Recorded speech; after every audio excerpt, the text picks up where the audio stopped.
Morning. কেমন আছেন সবাই? আশা করি সকলে ভালো আছেন ও সুস্থ আছেন। আর এই প্রচণ্ড গরম সকলে উপভোগ করছেন। এবারে ঠান্ডাটাও যেমন মারাত্মক পড়েছিল। আমরা সবসময় বলি যে কলকাতাতে তো একদম শীত পড়েই না, আমাদের শীত বস্ত্র ব্যবহারই হয় না। তো এবার বেশ কয়েকদিন জাঁকিয়ে ঠান্ডা পড়েছিল, আর গরমটাও কিন্তু একদম সাংঘাতিকভাবেই আমাদের টের পাইয়ে দিচ্ছে। তার মধ্যে আবার বেশ কিছু কিছু জায়গায় পাওয়ার কাটেরও সমস্যা হচ্ছে। এখন বাজে সকাল 10:30। সকালের সমস্ত কাজকর্ম কমপ্লিট, ছেলে কলেজে চলে গেছে, আমার বাসন মাজা, ঘর মোছা, বাজার করা সবকিছুই হয়ে গেছে। সকাল থেকে আজকে আর চা খাওয়ার সময় পাইনি। এখনই 10:30টার সময় এক কাপ র চা আর একটা কুকিজ নিয়ে বসলাম। আসলে খাবার দাবার খেতে আর একদমই ইচ্ছে করছে না। বাজার থেকে ফিরে পাগুবাবুদের নিম পাতা আর থানকুনি পাতা দিয়ে দিয়েছি। পাগুবাবু নিম পাতা খেতে ভীষণই পছন্দ করে, থানকুনি পাতা খুব একটা খেতে পছন্দ করে না। এখন তো রয়েছে বারান্দায় খাঁচাতে, তবে বেশিক্ষণ থাকবে না, প্রচণ্ড গরম আজকে। ওর যখনই বেশি গরম লাগে না তখন দেখি হাঁপাতে থাকে। তবে এর মধ্যে একটু নাটকও আছে, কারণ ও জানে আমি যদি হাঁপানোর নাটক করি তাহলে আমাকে ঠিক ঘরে ঢুকিয়ে নেবে আর তারপরে আমাকে খাঁচা থেকে বের করে উঠতে দেবে, আমি সকলের কাঁধে কাঁধে ঘুরে বেড়াবো। ওর টেন্ডেন্সিটা মোটামুটি সবসময় এইরকমই থাকে, মানে অ্যাটেনশন ওর ওপরে দিতে হবে। ছেলে যখনই কলেজ থেকে আসুক বা জিম থেকে আসুক, আগে তাকে ডেকে তার কাছে তাকে হামি খেতে হবে, তাকে আদর করতে হবে, তারপর ছেলেকে ছাড়বে। এই যে এখন আমি কথা বলছি না, খাঁচার কাছে এসে কিন্তু সমস্ত কথা শোনার চেষ্টা করছে। শাটারটা বন্ধ করা আছে তাই হয়তো সবটা শুনতে পাচ্ছে না, কিন্তু চেষ্টা চালিয়ে যাচ্ছে, যেহেতু আমি এখানে চায়ের কাপ নিয়ে বসেছি। আর একটা করে কি, এই যে এখানে আমরা টেবিলে খেতে বসি, ওর সঙ্গে সঙ্গে সেই খাবারটা চাই। ও টেবিলে বসে কিন্তু খাবে না, আমাদের মাথায় বসে ভাত খাওয়ার চেষ্টা করে। আর মাথায় বসে ভাত কি খাওয়ানো যায়? ওর টার্গেটটাই থাকে এটা, যে মাথায় বসে খাবো। আজকে দেখি ওকে একবার চান করাবো। গতকাল তো আর চান করানো হয়নি, প্রত্যেক দিনই চেষ্টা করি চান করাতে, তবে মাঝে মধ্যে একদিন অন্তর একদিনও চান করাই। যাকে অনেক কাজকর্ম আছে, বাজার টাজার যেগুলো এনেছি সেগুলোকেও তুলতে হবে। চাটা ভীষণ গরম, গরমে চা খেতে একেবারেই ইচ্ছে করে না, কিন্তু যেহেতু সকাল থেকে কিছু খাইনি তাই ভাবলাম একটু চাটা না হয় খেয়ে নেওয়া যাক। চা খেতে খেতে তারপর মানে চাটা খেয়ে নিই, তারপর বাকি কাজগুলো সারা যাবে। আমি সাধারণত চায়ের সাথে না বিস্কুট একদমই খাই না, তবে আজকে যেহেতু একটু খিদে পেয়ে গেছে তাই ভাবলাম একটা বিস্কুট খেয়ে নেওয়া যাক। ইচ্ছে হয় এক এক সময় মুড়ি খেতে, তো মুড়িতেও কার্বস আছে, বিস্কুটেও কার্বস আছে। কয়েকদিন যেহেতু পান্তা ভাত খাচ্ছি, অনেক কার্বস খাওয়া হয়ে যাচ্ছে। আজকে ভাবছি ভাত খাওয়াটা স্কিপ করব। এখন আনবো না, পরে। মানে খাঁচা খোলার চেষ্টা করছে, যে কি করে খাঁচা খুলে সে এখন ভেতরে আসবে।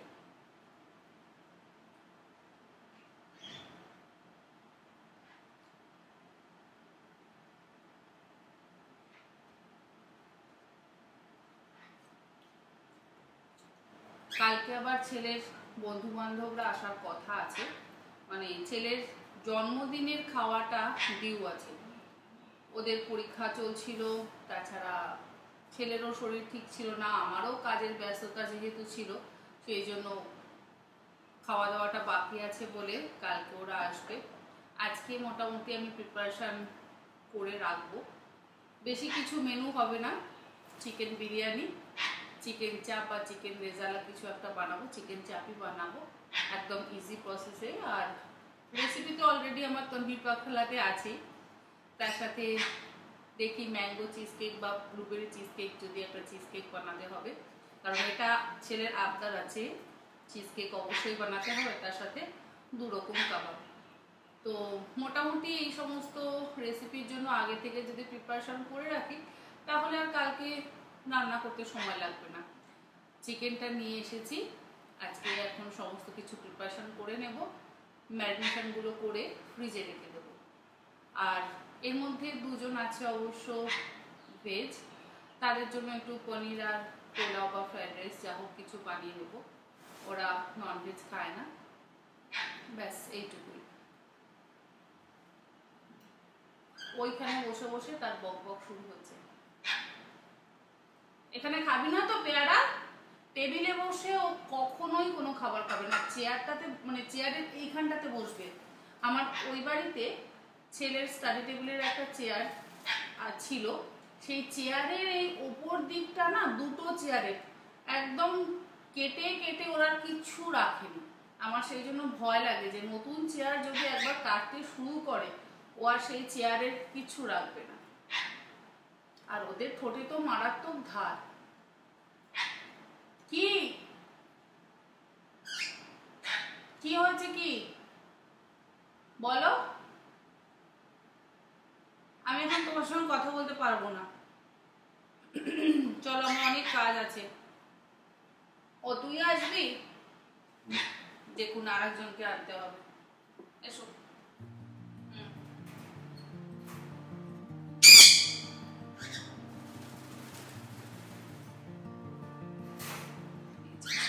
এটা খুব ভালো, ভীষণ ভালো। এটাকে যেখানে আমি বসিয়ে রাখবো মোটামুটি সেখানে নাই, এখানে বসো, বসো তো পেয়ারা খাও। এই তোর আমি সুনাম করলাম, এই আমি তো সুনাম করলাম।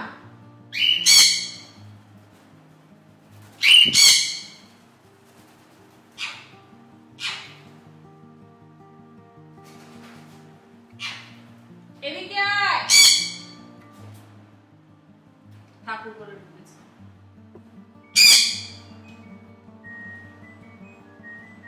কোথায় গেলি মনু? আয় রে,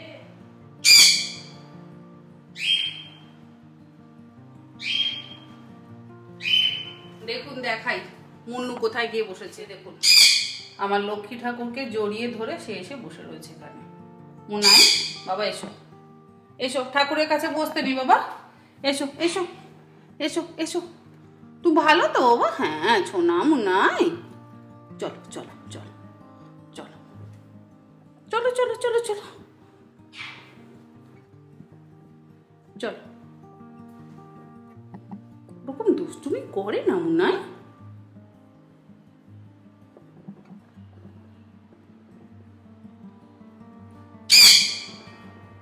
চলো এখানে বসো তো, পেয়ারা খাও, বসো বসে বসো, এখানে এখানে বসো, বসো এখানে। চলো তো মনে হয় বাদাম খাবো আমরা, চলো এসো এসো, চলো বসি আমরা বাদাম খাই। পেয়ারা খাবে তুমি? ওখানে নেই, এখানে এখানে। এটা ভীষণ ভালো, দুষ্টু হচ্ছে সব থেকে বেশি পাগলু।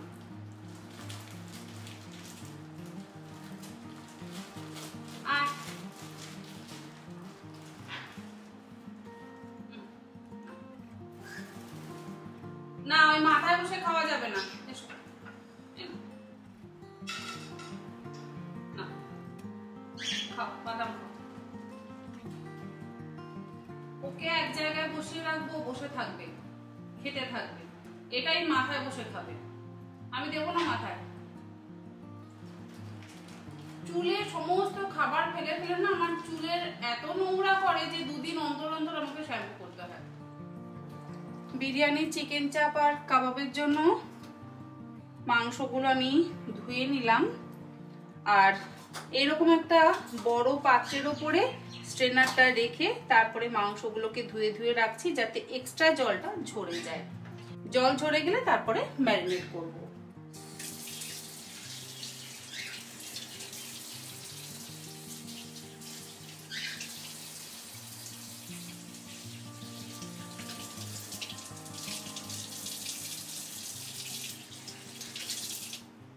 বিরিয়ানির জন্য বেশিরভাগ লেগ পিসই এনেছি।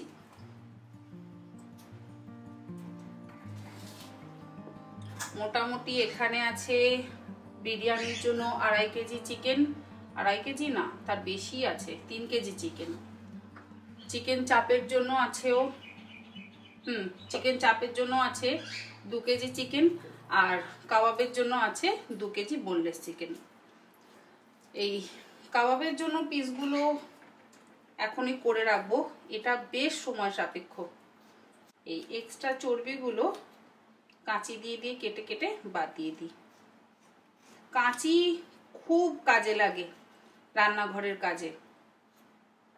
মাছের লেজা বা ডানা পাখনাগুলো কাটতে কাজে লাগে, এইভাবে মাটন বা চিকেনের ফ্যাটগুলো কাটতেও কিন্তু কাঁচি খুব কাজে লাগে। আর তাছাড়া ছোট ছোট যেরকম কোনো রকম পাতা হোক বা শাক হোক, যেমন ধনে পাতা কাটতে কাঁচি ভীষণ কাজে লাগে, আমি কাঁচি বেশি ব্যবহার করি। যাকে জলটা ঝরতে দিয়ে দিলাম, এরপরে মোটামুটি একটু ধনে পাতার চাটনিটা বানিয়ে ফেলবো। ধনে পাতার পুদিনা পাতার চাটনি বানাবো। এখন ধনে পাতার মারাত্মক দাম, তবে পাতাগুলো দেখছি খুব পরিষ্কার আছে। যে কোনো শাক ধুতে গেলে আমি কি করি, নিচে এরকম একটা পাত্র রাখি আর উপরে ঝুড়ি রাখি, তারপরে কলের নিচে ধরি, 4-5 বার জল বদলে বদলে শাক বা পাতা ধুয়ে দিই। এতে কি হয়, ময়লাটা খুব ভালো বেরিয়ে যায়। আর আজকাল ধনেপাতার যা দাম, ভীষণ দাম। শীতকালে যেমনও সস্তা হয়, আর এই গরমের সময় তেমনও দাম বাড়ে। একটু বেশি করে চাটনি বানিয়ে রাখবো, পরোটা দিয়েও খাওয়া যাবে। আর মাঝে মধ্যেই আমার বাড়িতে কাবাব বানানো হয়, কাবাবের সাথে লাগবে, বা আলুর পরোটা বানালেও ধনেপাতা চাটনি দিয়ে খেতে খুব ভালো লাগে। স্যান্ডউইচ বানালেও ধনেপাতা পুদিনা পাতার চাটনি ব্যবহার করি, তখনও খুব ভালো লাগে। খুব ভালো করে ধোয়া হয়ে গেছে। অর্ধেকটা চাটনি বানাবো আর অর্ধেকটা রেখে দেব। পুদিনা পাতা আগেই আমি প্রসেস করে রেখে দিয়েছিলাম, এইভাবে রাখি সব সময়, যাতে বেশি দিন ভালো থাকে। তবে ধনেপাতা দেখছি আজকাল খুব বেশি দিন ভালো থাকছে না।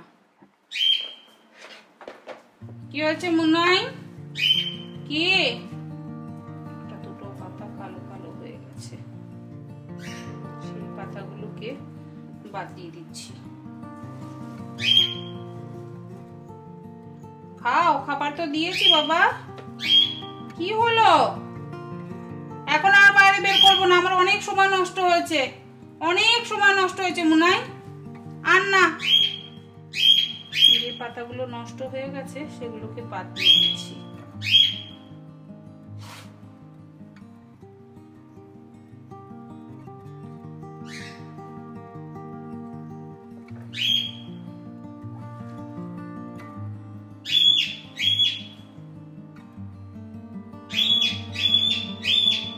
এই চাটনিতে একটু কাঁচা আম দেব, খেতে খুব ভালো লাগে।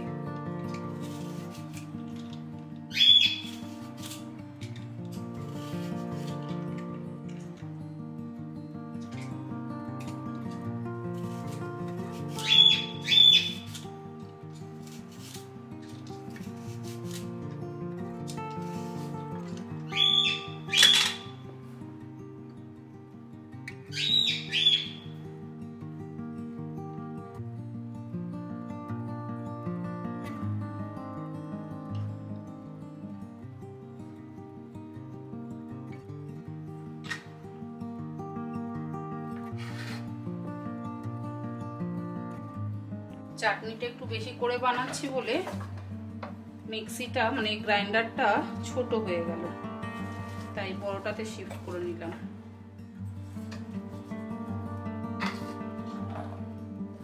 কয়েক কোয়া রসুন দিয়ে দিলাম, আর এর মধ্যে দেব কয়েক টুকরো বরফ। লবণটাও একসাথে দিয়ে দিচ্ছি, আর দিচ্ছি এর মধ্যে আদা, অল্প কয়েকটা দেব চিনিবাদাম। ব্যাস, কাবাবের জন্য চাটনি আমাদের রেডি। আর কালারটা যাতে একদম পারফেক্ট থাকে, মানে একদম সবুজ থাকে, সেই জন্য আমি এর মধ্যে বরফের কয়েকটা টুকরো ব্যবহার করেছি। বরফের টুকরো না থাকলে ফ্রিজের ঠান্ডা জলও কিন্তু আপনারা ব্যবহার করতে পারেন। চাটনিটা দুভাগে ভাগ করে রেখে দিচ্ছি, একটাতে দই মেশাবো আর একটাতে দই মেশাবো না। স্যান্ডউইচ বানাতে গেলে কিন্তু দই মেশানো চাটনির দরকার পড়ে না।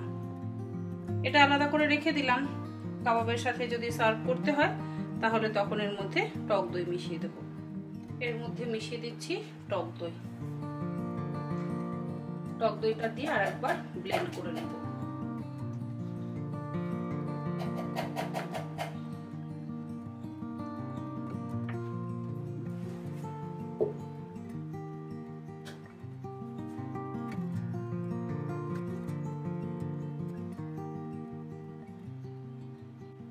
ব্যাস, দুরকম চাটনি রেডি। দুটো আলাদা আলাদা পাত্রে রাখলাম যাতে সবার বুঝতে সুবিধা হয়। একটা হচ্ছে কাবাবের সাথে খাওয়ার চাটনি, আর একটা হচ্ছে পরোটা বা স্যান্ডউইচের সাথে খাওয়ার চাটনি। আর কাঁচা আম ব্যবহার করলে আমি পাতিলেবুর রস ব্যবহার করি না। আর যখন কাঁচা আম পাওয়া যায় না তখন আমি আবার আমাদা ব্যবহার করি। এই যে দেখিয়ে দিচ্ছি আমাদা। আমি মাঝে মধ্যে আমাদা ব্যবহার করি যখন আম পাই না। এতে সুন্দর একটা কাঁচা আমের গন্ধ হয়। আর তার সাথে ব্যবহার করি পাতিলেবুর রস। মানে কাঁচা আম ব্যবহার করলে আমাদা বা পাতিলেবুর রস ব্যবহার করবার প্রয়োজন নেই, কিন্তু যদি কাঁচা আম না থাকে তাহলে এর মধ্যে আমাদা আর পাতিলেবুর রস ব্যবহার করলে ভীষণ ভালো খেতে হয় এই গ্রিন চাটনি।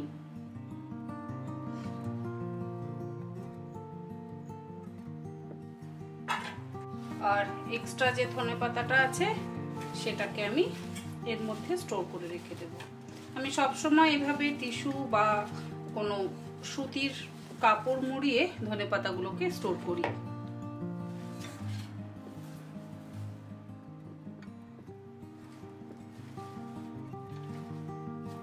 প্লাস্টিকের বক্সের থেকে স্টিলের বক্সে যদি ধনেপাতা বা যে কোনো পাতা রাখা হয় অনেক দিন ভালো থাকে।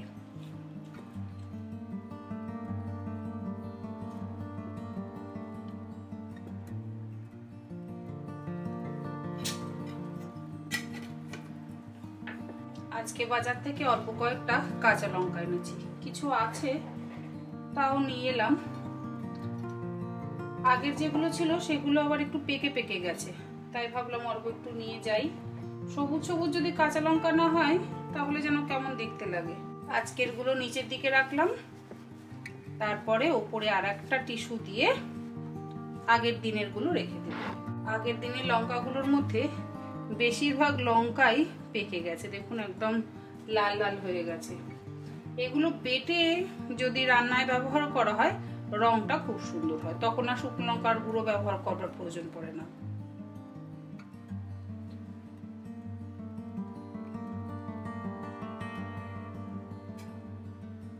টাটকা গুলো নিচের দিকে রাখলাম আর পুরনো গুলো ওপরে রেখে দিলাম। বাজার করে আনার পর বাজার গুছিয়ে তুলে রাখতেও বেশ সময় লাগে। এইবার বানাবো আমার আজকের দুপুরের লাঞ্চ।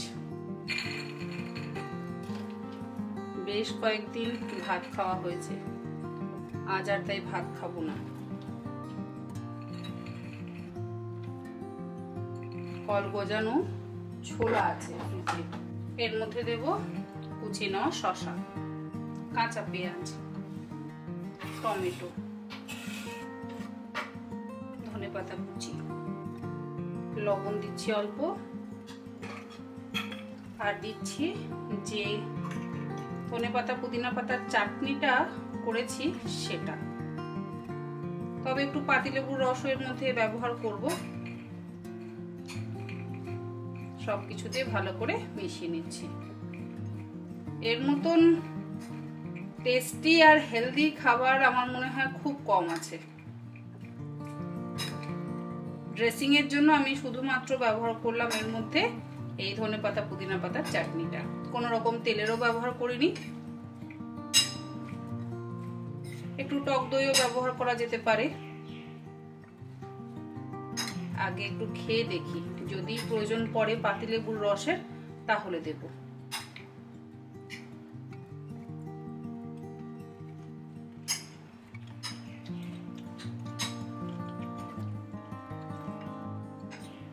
লাগবে না, তবে একটা গন্ধরাজ লেবু কাটা রয়েছে, এটা দিয়ে দিলাম। ব্যাস হয়ে গেল আমার আজকে দুপুরের খাবার।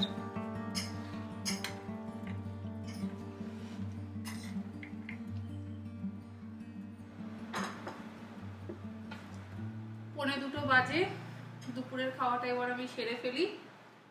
তারাও দুপুরের খাওয়া দাওয়া সেরে জোর ঘুম দিচ্ছে, তাই আর তাদের কোনো সারা শব্দ নেই। পাগু, চকো, পাই, মুন্নু সব খুবই ঘুমোচ্ছে, মানে এই সময়টা হচ্ছে তাদের লাঞ্চ সেরে ঘুমের টাইম। আমিও এবার খেয়ে নিয়ে তারপরে বাকি প্রিপারেশনগুলো করব। ব্লগটা তাহলে আজকে এখানেই শেষ করছি। আপনারা সকলে ভালো থাকবেন, সুস্থ থাকবেন, ধন্যবাদ।